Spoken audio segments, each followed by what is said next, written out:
A girl is a girl is pulling the toy. This is the direction of force applied by the girl, and this is the direction of displacement. Suppose displacement occurs due to force F1. These force and displacements are in opposite direction or in different direction. लड़की जो धागे से गाड़ी को खींच रही है तो गाड़ी में इस तरह इस सिमत में हटाव पैदा हो रहा है। ये लड़की की लगाई हुई कुव्वत की सिमत है और ये हटाव की सिमत है। तो फर्ज कीजिए कि हटाव ये F1 कुव्वत से हो रहा है, ठीक है। अगर I draw perpendicular then we get right angle triangle. अगर हम कोई परपेंडिकुलर ऐसा कद यहाँ खींचते हैं तो हमको एक राइट एंगल ट्रायंगल मिलता है यहाँ 90 डिग्री का, ठीक है। और जब डायरेक्शन डिफरेंट होते हैं फोर्स और डिस्प्लेसमेंट के, कुव्वत और हटाव के, तो we can't use W is equal to Fs। इस फार्मूले का हम इस्तेमाल नहीं कर सकते। हम ये कब यूज़ करेंगे जब फोर्स और डिस्प्लेसमेंट कुव्वत और हटाव की सिमत एक जैसी हो, एक ही हो, ठीक है। तो हम इस फार्मूले का इस्तेमाल करेंगे। यहाँ हम इसका इस्तेमाल नहीं कर सकते, तो हमको ये फार्मूले को मॉडिफाई करना पड़ेगा। हमको F1 को F बनाना पड़ेगा। सपोज F और F1 there is a theta between them. Angle which is formed here is theta. Theta का एंगल यहाँ बनता है। Now we can name the triangle. This is triangle A, B and C, ठीक है। हम A, B, C इसको नाम देते हैं ट्रायंगल को। तो यहाँ F और F1 के बीच में जो एंगल बना वो थीटा है। आप ट्रिग्नोमेट्री में पढ़ेंगे, ज्योमेट्री में, कि साइन थीटा होता है, कॉस थीटा और टेन थीटा, और ये साइन थीटा का फार्मूला होता है। अपोजिट साइड, अपोजिट यानी साइड शॉर्ट फॉर्म में लिखा हुआ है अपॉन हाइपोटेनियस, ये साइन का फार्मूला होता है, ठीक है। तो क्या हम साइन का फार्मूला यहाँ यूज़ करेंगे? हम यहाँ देखिए, हम अपोजिट साइड क्या है, थीटा की अपोजिट साइड BC,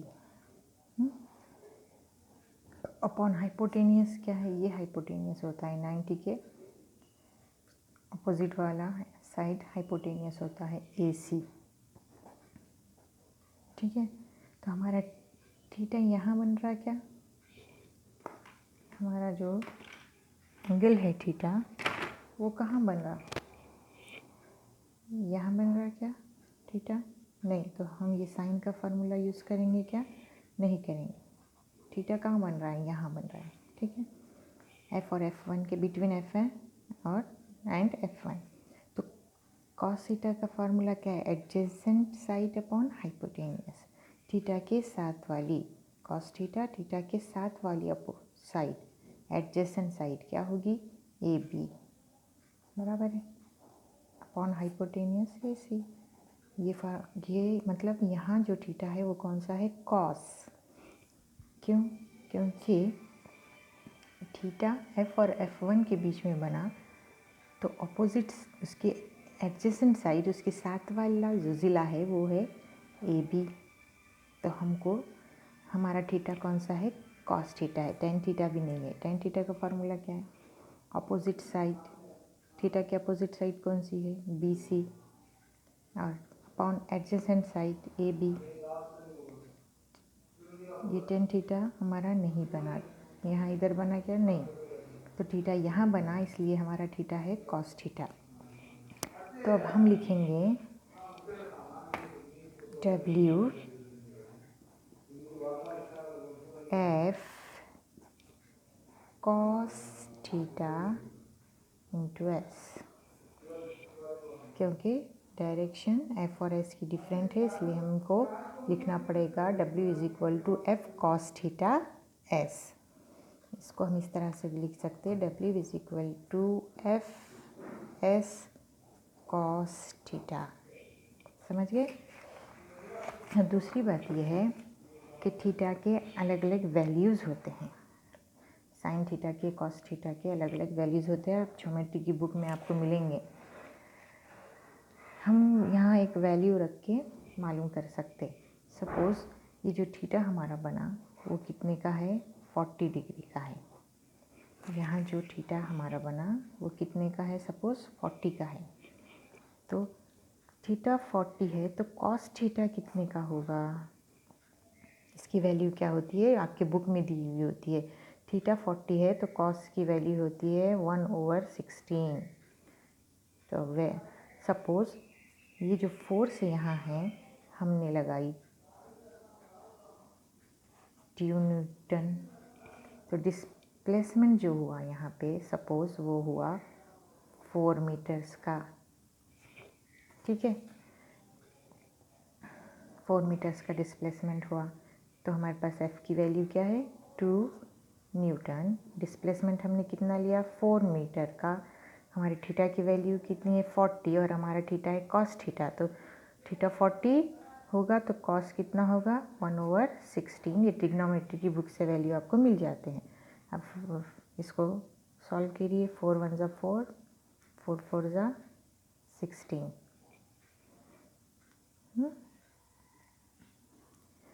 ये 2 1 ज़ा 2, 2 2 ज़ा 4।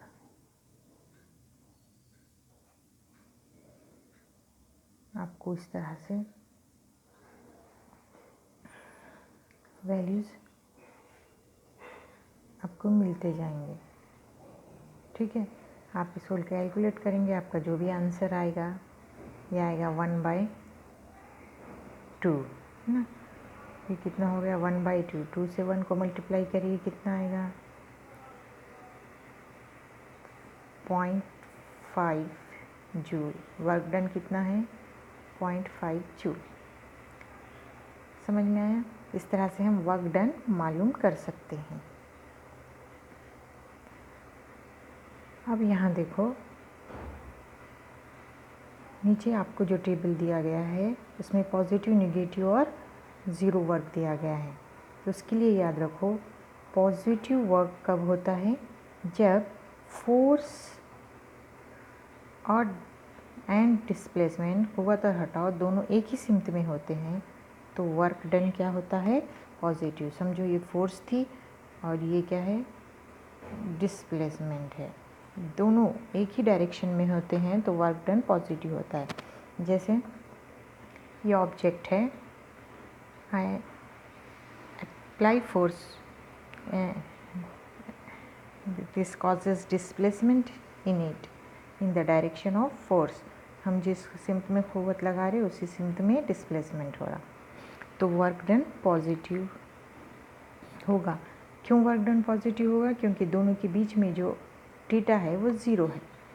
फोर्स और डिस्प्लेसमेंट एक ही डायरेक्शन में है तो एंगल कितना है, 0 डिग्री का। ठीक है, वर्क डन क्या आएगा, पॉजिटिव आएगा, क्योंकि थीटा 0 तो कॉस थीटा होता है 1। फोर्स